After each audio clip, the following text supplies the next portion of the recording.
Javier Pérez Dolcet, a esta hora esto es lo que se está planteando en el Senado. Hay una operación contra el independentismo catalán, hay una operación contra Podemos, hay una operación Pedro Sánchez. Bueno, yo te diría, a ver, los seguimientos a miembros del PSOE están documentados desde el año 2002. O sea, eso no es nuevo. En el Senado comenzó la comparecencia de Leire Díez, la exmilitante socialista investigada por los audios que revelaban maniobras para menoscabar la credibilidad de la UCO, de la Unidad Central Operativa de la Guardia Civil. Senado, Rosa Carreño. La exmilitante del PSOE dice que era eso, una militante más de base, que no estaba ni bien relacionada ni tenía vinculación con la dirección del partido, que apenas conocía a Santos Cerdán, y ha negado a la senadora de UPN que haya hecho trabajos para la actual dirección. ¿Por qué no quiere que le llamen fontanera? Porque no soy fontanera. Señora, soy periodista. Igual que a usted no le gustaría que le llamaran otra cosa siendo senadora. Es que es de sentido común y es de respeto. Pero si hace funciones, a veces pues se entiende. ¿Usted ha hecho trabajos discretos para su partido?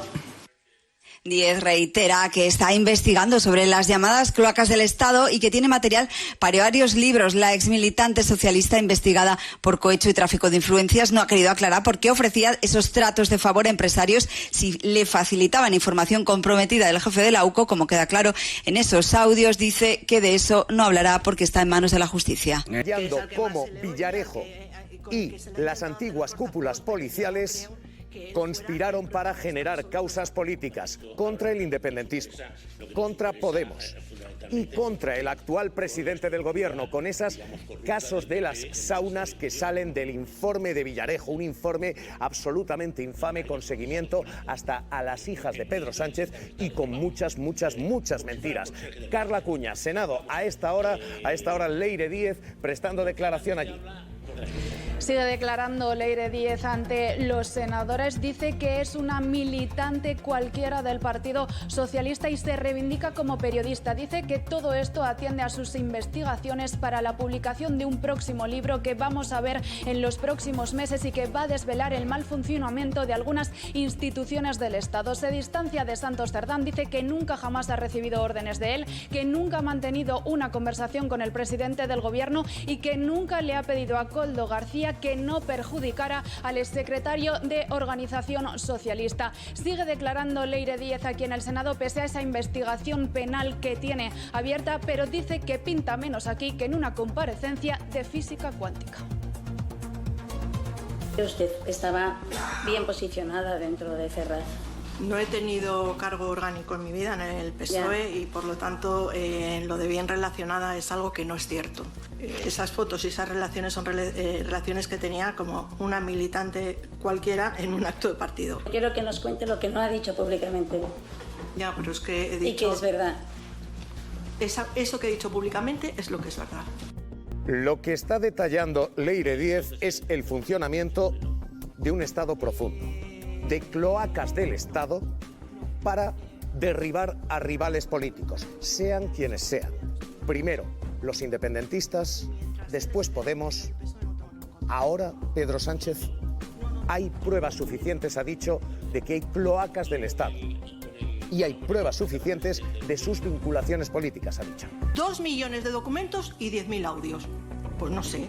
¿Qué pruebas hay? 2 millones de documentos y 10.000 audios. Sí, hay muchas pruebas de que hubo una cloaca. Ya hay algunas condenas de que efectivamente hubo cloacas. No he hablado ni una sola palabra con el presidente del gobierno.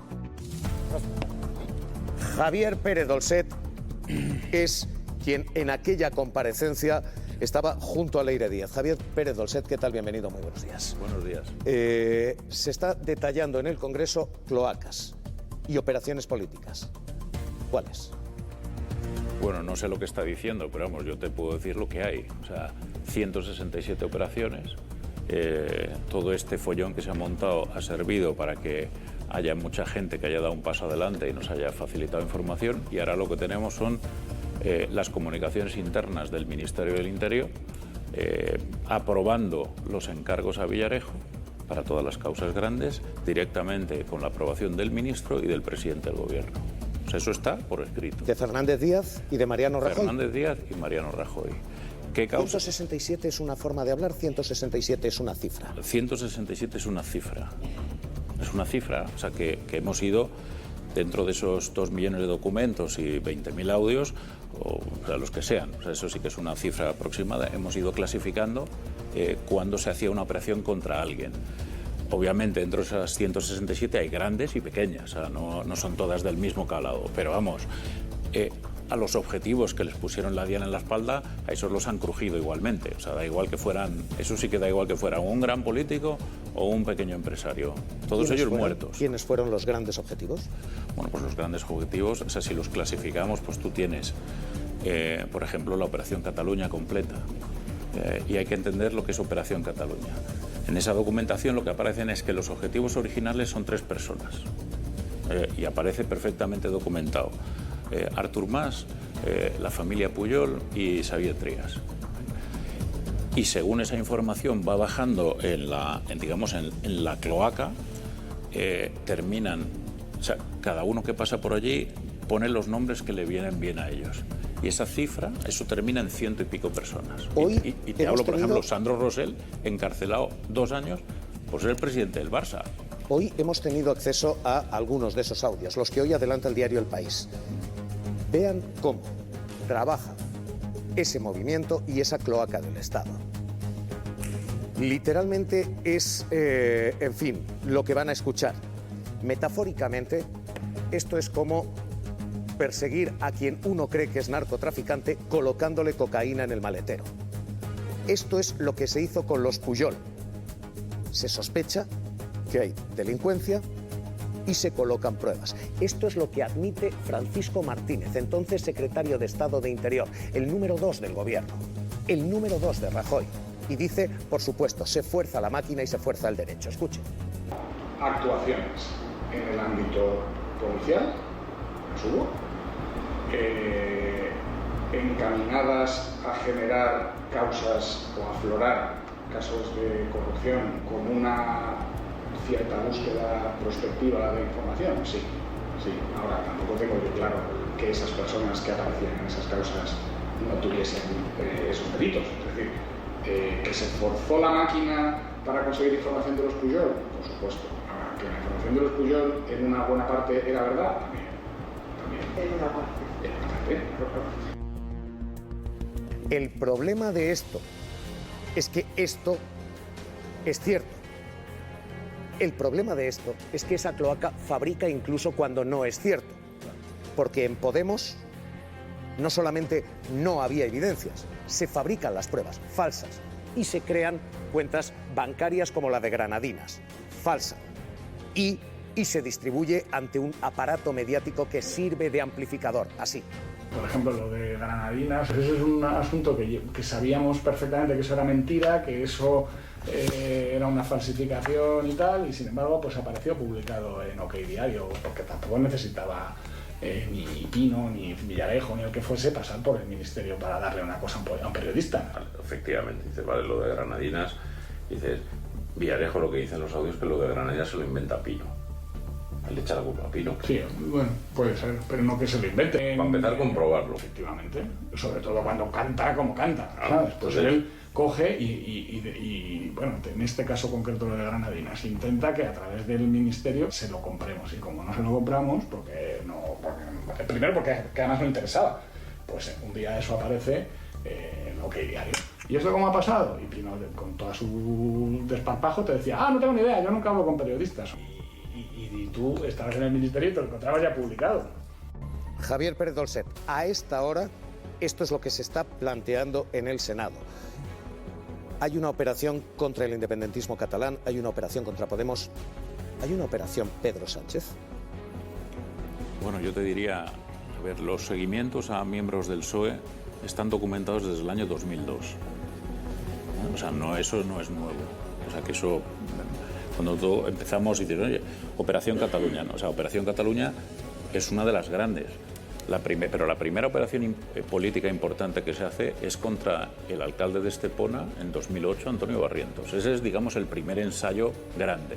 Y con eso pues se llevan el municipio y la alcaldía. Después de eso pues vienen muchas más contra todo el mundo, incluido empresarios que no teníamos nada que ver, como yo o como Sandro Rosell. Y todo eso sigue evolucionando y efectivamente cuando Pedro Sánchez se convierte en candidato. Yo no sé si, yo tampoco he seguido mucho la actualidad política, no sé si era secretario del partido o no, pero vamos, era el candidato, y entonces se pone en marcha una operación contra él que dura por lo menos, o sea, desde luego hasta que pierde las elecciones y luego, y digamos, es destituido del partido, aunque luego lo recupera. Entonces, hasta ese momento esa operación dura. Hoy estamos viendo un montón de tertulias, vendiendo saunas, negocios. Todo eso sale de un informe de Villarejo, ¿no? A ver, ese informe es simplemente un resumen de lo que había ocurrido hasta ese momento. O sea, ahí no está la documentación que se obtiene. Ahí lo que dice es que por orden del número 2 se ha puesto, el número 2 es Fernández Díaz, se ha puesto esa investigación en marcha, que aquello se ha llenado de micros, que le han hecho seguimientos personales a todo el mundo, incluido a sus hijos o sus hijas, y que incluso pues le ha pedido una serie de documentos gráficos del contenido de esos locales, ¿no? Pero es solo, digamos, hay que tomarlo a modo de resumen.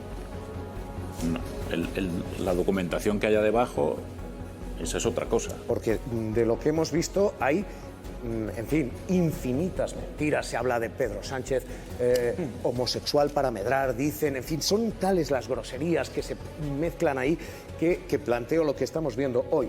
Hoy se está preguntando por un pasado selectivo o estamos hoy realmente revisando las cloacas. Hoy va a aflorar realmente la cloaca. Está aflorando, lleva tiempo aflorando. Paco Martínez habla de forzar la máquina. Ese forzar la máquina requiere un círculo omnioso. Y en ese círculo omnioso hay al menos 4 actores, ¿no? Hay un impulso político, es decir, hay políticos que señalan un objetivo. Vamos a por los independentistas, vamos a por Podemos o vamos a por Pedro Sánchez. Hay unos policías corruptos que dentro de sus funciones o fuera, digamos, en ratos libres, actúan. Hay unos medios que lo amplifican y hay unos jueces que durante años le dan cuerda, con prisiones provisionales, alargando instrucciones de forma innecesaria, porque es una forma de darle verosimilitud a todo esto. Estamos ante un escándalo mayúsculo, no ha habido cambios de fondo en el Ministerio del Interior, por ejemplo, no ha habido depuraciones de comisarios corruptos, han sido absolutamente mínimas, la justicia no actúa y ante esto pues hay quien intenta... Se van a sentar en el banquillo por la kitchen, digo... Creo, a lo mejor estoy equivocada. Con la Operación Cataluña, por ejemplo, la justicia no actúa. La justicia actúa cuando hay una guerra dentro del PP, pero cuando es contra los enemigos de España, digamos, la justicia no actúa, ¿no? Entonces, hay quien intenta tomarse un poco la justicia por su cuenta, pero yo no sé si tiene mucho sentido que esto lo haga el Partido Socialista y que lo haga el presidente del Gobierno, Pedro Sánchez, digamos. Lo digo porque, al final, el Partido Socialista y el presidente del Gobierno tienen el Consejo de Ministros, el BOE y una mayoría en el Congreso de los Diputados que forman los 2 partidos del Gobierno y todos los partidos que han sido víctima de esta situación para cambiar leyes. Seguramente es muy difícil hacerlo con ministros como Marlaska o como Margarita Robles. Pero algo hay que hacer con la Ley Orgánica del Poder Judicial, con la Ley del CNI, con la Ley de Secretos Oficiales, con la Ley de Cuerpos y Fuerzas de Seguridad del Estado, que hace años que se pide que se cambien para asegurar un funcionamiento un poquito menos antidemocrático. Hoy conocemos novedades del Ministerio del Interior del Partido Popular. Y hoy el interrogatorio del Partido Popular está siendo el de decir alguien grabó, pero no fue Interior, no fue el Partido Popular. Lo que es alucinante es que ya a estas alturas, y lo hemos estado escuchando en Dolcet, y lo hemos estado escuchando, llevamos años ya con este asunto, se ha investigado por parte de la prensa, por activa y por pasiva. Mariano, con conocimiento muy probable, no lo podemos certificar, claro, porque no salen los papeles de momento, pero con conocimiento de Mariano Rajoy siendo presidente del Gobierno, se monta una operación en la que participa el ministro del Interior, Fernández Díaz. Esto sí está constatado, está en las grabaciones, en los documentos. Y participa Pino, que ahora está revenido y ya lo ha confesado todo. Y participan participa Villarejo, etcétera. Altísimos cargos, Francisco Martínez, que ahora está arrepentido, etcétera. Y se monta una operación para perseguir no sé si en este orden, pero más o menos en este orden. Primero, la primera amenaza que tenemos, que es Pablo Iglesias y toda esta pandilla, Alcoletas y no sé qué, no sé cuándo. Entonces vamos a ver qué podemos sacar, y sacan informaciones, algunas reales, otras disparatadas. Termino enseguida. Dos, vamos a perseguir a los independentistas. Para eso hacen caer, por cierto, un banco entero, la banca privada de Andorra, y un banco aquí, el Banco Madrid, lo hacen caer, les da igual. Llegan allí, Andorra se asusta, y es lo que nos digan, persiguiendo, se encuentran, por cierto, con una cuenta a nombre del rey de España en un banco andorrano, y dicen, ay, cuidado, que es el rey de España, no se toca, una cuenta que tenía como nombre Soleado. Después siguen con los independentistas, no solamente en Andorra, sino en España y tal. Es decir, esto es ya tan evidente que lo que resulta kafkiano es que ahora una señora que no teníamos el gusto, en fin, y que le han pillado, que también como parte de lo que luego se ha llamado la cloaca y tal, tenga que estar respondiendo. Incluso han grabado ustedes a Pablo Iglesias, le pregunta el PP. No sé si la ha grabado el señor, no, pero desde luego el que ha grabado a Pablo Iglesias, el que lo ha grabado y lo ha perseguido, no, perdón, es que está yendo en esta misma casa, Pablo Iglesias todavía recordando. Marta Ferran. Perdona, que me excedí un poco, lo que me regaña. Simplemente quiero reconocer el mérito de la señora Díez, de Leire Díez, porque ella, como está siendo investigada, podía haberse acogido a su derecho a no declarar, como hace muchísima gente, y someterte ahí a las preguntas de todos los parlamentarios. Tiene su mérito y me parece de justicia decirlo. Luego de lo que hemos escuchado o no, hay cosas que no son muy inverosímiles, que era una militante de base, etcétera, etcétera. El día que se dio de baja estuvo con Santos Cerdán, cuentan que bastante tiempo, etcétera. Eso a mí me suena, por lo menos, bastante inverosímil. Y luego la Kitchen, ahí está, es que se va a juzgar, se van a sentar en el banquillo todo un exministro del Interior de Mariano Rajoy, el señor Fernández, termino muy rapidito, el señor Fernández Díaz, secretario Francisco Martínez. Entonces ya me remito a lo que dijo el viernes, el viernes. Pero fíjate, me siento, bueno, Marta, se van a sentar. Me remito a lo que dijo el viernes la presidenta del Supremo y del Consejo General del Poder Judicial, la señora, pero yo respeto a los jueces, nos gusten o no nos gusten, respeto a los jueces. El problema es que toda esta situación, que hace tantos años que dura, hace más de 10 años que dura, es decir, creo que habló de ello fue Pedro Águeda, que ahora está en el diario, en una información que hicimos en el periódico Ara, donde explicaba cómo Jorge Fernández Díaz estaba reclutando policías para una unidad especial para buscar trapos sucios de los políticos independentistas en el año 2014. Y todo esto crea una desconfianza impresionante en el sistema, incluso en los ciudadanos, que los medios de comunicación se hacen eco de investigaciones policiales, de sumarios, de supuestos informes de la UDEF, de la UCO, no se sabe qué es cierto, qué no lo es, con qué rigor está hecho, y sobre todo crea una situación de indefensión para políticos, periodistas o otras personalidades que están extramuros, digamos, del sistema. Y no hay una voluntad de resolverlo, no hay una voluntad de enmienda en la justicia. Es decir, pasa con la Kitchen porque es un asunto, es una bronca interna del PP, y seguramente este fue el error del comisario Villarejo, ponerse las guerras internas del PP, pero cuando se trata de ir contra los enemigos de España, hay impunidad. Y Pablo Iglesias era en aquel momento un enemigo de España, y los políticos independentistas lo eran, como en su momento también lo fueron dirigentes de la izquierda abertzale. Y hay guerra sucia. Hubo un momento, y no hay voluntad de enmienda de esta guerra sucia. Hay a esta hora una declaración que el Partido Popular parece estar queriendo reenfocar. Y a esta hora la imagen en directo es esta, la de un interrogatorio en el que el Partido Popular, vamos a escucharlo, Carla Acuña, lo que está diciendo el PP es si ha habido espionaje, pero no por parte de quien dirigía el espionaje del Partido Popular, sino si ha habido espionaje por parte de Leire Díez. Cuéntanos.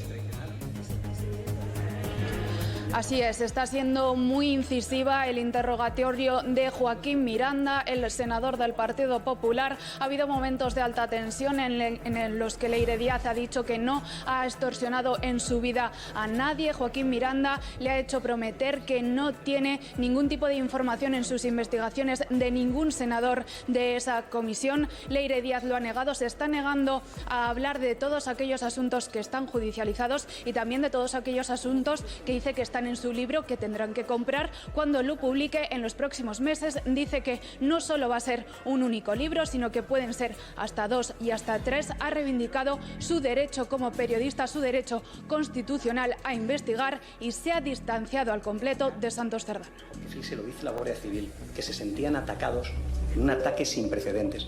¿Cómo pudo usted tener la indecencia de atacar a una institución que es una de las más valoradas por nuestra democracia, que se ha dejado la piel luchando contra el terrorismo, contra el narcotráfico, y que ahora se la está dejando luchando contra los corruptos que se aprovecharon de todos nosotros a través de estas tramas y de todos los españoles en el momento más oscuro? ¿Cómo pudo tener usted la osadía y el atrevimiento de atacar a la Guardia Civil? Señor Miranda, usted confunde el ataque con el derecho a investigar a cualquier institución. Eso es un derecho constitucional. Lo dice el comunicado de la Guardia Civil, señor que Miranda, se sintieron en un ataque sin precedentes. Es imposible, porque solo quiere hablar usted, entonces...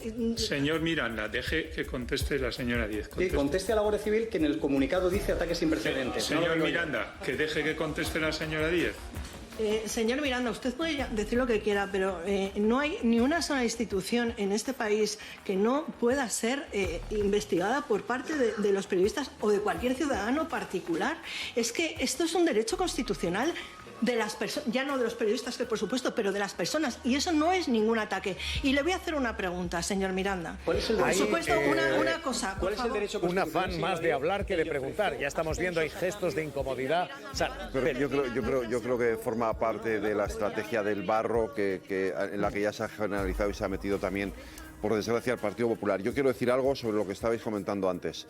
Yo lo he dicho en este programa y lo reitero. Es decir, hubo un tiempo oscuro en el que lo que yo he llamado la Gestapo del Partido Popular actuaba contra políticos y contra periodistas. Y como yo he sido víctima de eso, lo tengo que denunciar y lo tengo que decir. Hubo un tiempo en que se actuó contra políticos y contra periodistas porque se oponían al poder que en ese momento ostentaba Mariano Rajoy y su vicepresidenta Soraya Sáez de Santamaría, y tenía brazos armados. Por un lado era Cristóbal Montoro con su Hacienda, y por otro lado era el ministro del Interior con y sobre todo la gente de la Dirección General de la Policía y de la Guardia Civil. Yo voy a ser muy clara. No me creo la trilogía que va a escribir Leire, al igual que no me creo la preocupación del Partido Popular por quien investigaba a Pablo Iglesias cuando fueron ellos mismos quien organizó y quien crearon las cloacas. Pero sí que voy a pedir una cosa, porque creo que es muy fácil hablar a veces de cuando persiguen a periodistas, pero a ver si somos un poco valientes y nos sumamos a cuando los periodistas participan en las cloacas, porque es muy fácil hablar de Leire, es muy fácil hablar de Pérez Dolcet, es muy fácil hablar de estos. ¿Por qué no ponemos los audios de Villarejo? ¿Por qué? ¿Porque perjudican a algún periodista de los cuales tienen tertulias? ¿Por qué no hablamos de esto? ¿Por qué no se lo explicamos a los ciudadanos que había unas cloacas políticas, judiciales y periodísticas? ¿Por qué no hablamos de esto? ¿Por qué no nos prestamos a no sentarnos en mesas en las que hay audios donde se corrompen periodistas para acabar con rivales políticos? ¿Por qué no hablamos de todo esto? Porque los ciudadanos de este país deben saber y tienen que tener la honestidad de saber que aquí había cloacas contra Pablo Iglesias, contra Podemos, contra independentistas catalanes, que ahora esas mismas cloacas están actuando contra el Partido Socialista, creadas y financiadas por la derecha en este país, por el Partido Popular, pero con la complicidad de algunos jueces que abrían y extendían causas y con algunos periodistas que lo contaban en sus programas de televisión, en sus periódicos, en sus panfletos. No, te hablo a ti porque estoy hablando hacia ti. Yo antes puedo mirar a todos. Está sintiendo con la cabeza. Porque yo antes hablaba de ese círculo omnioso del que forman parte políticos, policías, medios de comunicación y jueces. Y en el caso de los jueces a mí me parece que la responsabilidad es muy alta, ¿no? Hablabais aquí de Pablo Iglesias, por ejemplo, el caso Neurona. Es decir, cuando una figura política de primer nivel y un partido político importante, como el caso de Podemos, está en un supuesto caso de financiación ilegal con sus líderes implicados, ¿no? Como era este sumario. Sí. No, esto no puede estar 3 años en una instrucción eterna que nadie sabe nada, porque es evidente que durante estos 3 años eso causa un desgaste reputacional y causa un perjuicio a esos líderes políticos y a esa fuerza política. Y cuando después todo esto se cae, pues yo lo siento, pero alguien tiene que asumir alguna responsabilidad.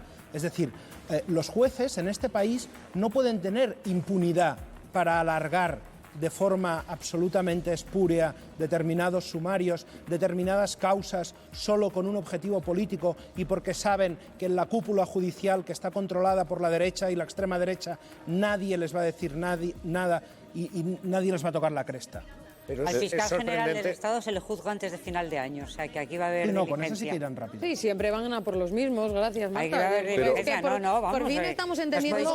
Pero oye, a mí me parece muy bien que con el fiscal general del Estado se vaya muy rápido, porque yo estoy de acuerdo en que un fiscal general del Estado no puede estar imputado y procesado mientras está... Por tanto, es necesario para la salud de la democracia que esto vaya rápido y que si esta persona es condenada, se la aparte del cargo. Pero si no, que se resuelva rápido. Lo que no es normal es que, por ejemplo, el caso de los Pujol, de la familia Pujol, que seguro que hay indicios de criminalidad en el comportamiento de algunos de sus hijos, no llegue hasta este noviembre, más de 10 años después de la confesión, más de 10 años después de la confesión, al juicio de la Audiencia Nacional. Pero hay una cosa que hoy hemos escuchado y estamos escuchando allí.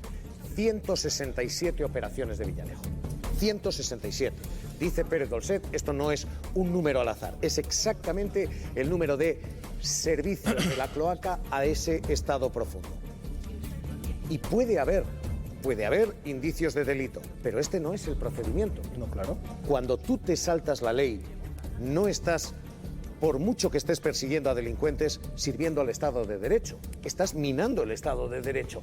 Y esta es la sensación que tenemos hoy. La sensación que tenemos hoy es que ha habido aquí un Estado profundo que se ha saltado la ley para perseguir a enemigos políticos. Claro. Y que ha plantado pruebas. Y después ha ido creciendo y creciendo hasta fabricar esas pruebas. Y que lo que hemos visto han sido esas dos etapas. Perseguir a los Pujol, al independentismo catalán. Después, hagámoslo con un vicepresidente del gobierno. Oye, si ha funcionado 2, ¿por qué no 3? Ahora a por Sánchez. Y que esta escalada da la sensación de que lo que estamos viendo continúa. Javier, déjame decir una cosa. Mira, porque antes le preguntabas a Pedro Piquera si había riesgo en la democracia. Claro que hay riesgo en la democracia. Claro. Cuando desde un Estado, desde un gobierno, se practican pruebas, ¿vale? Se fabrican pruebas, perdona, no se practican, se fabrican pruebas contra un determinado partido político, como ha sido el caso de Podemos, y yo aquí tengo que asumir mi responsabilidad también como periodista, porque muchos nos creímos aquella operación.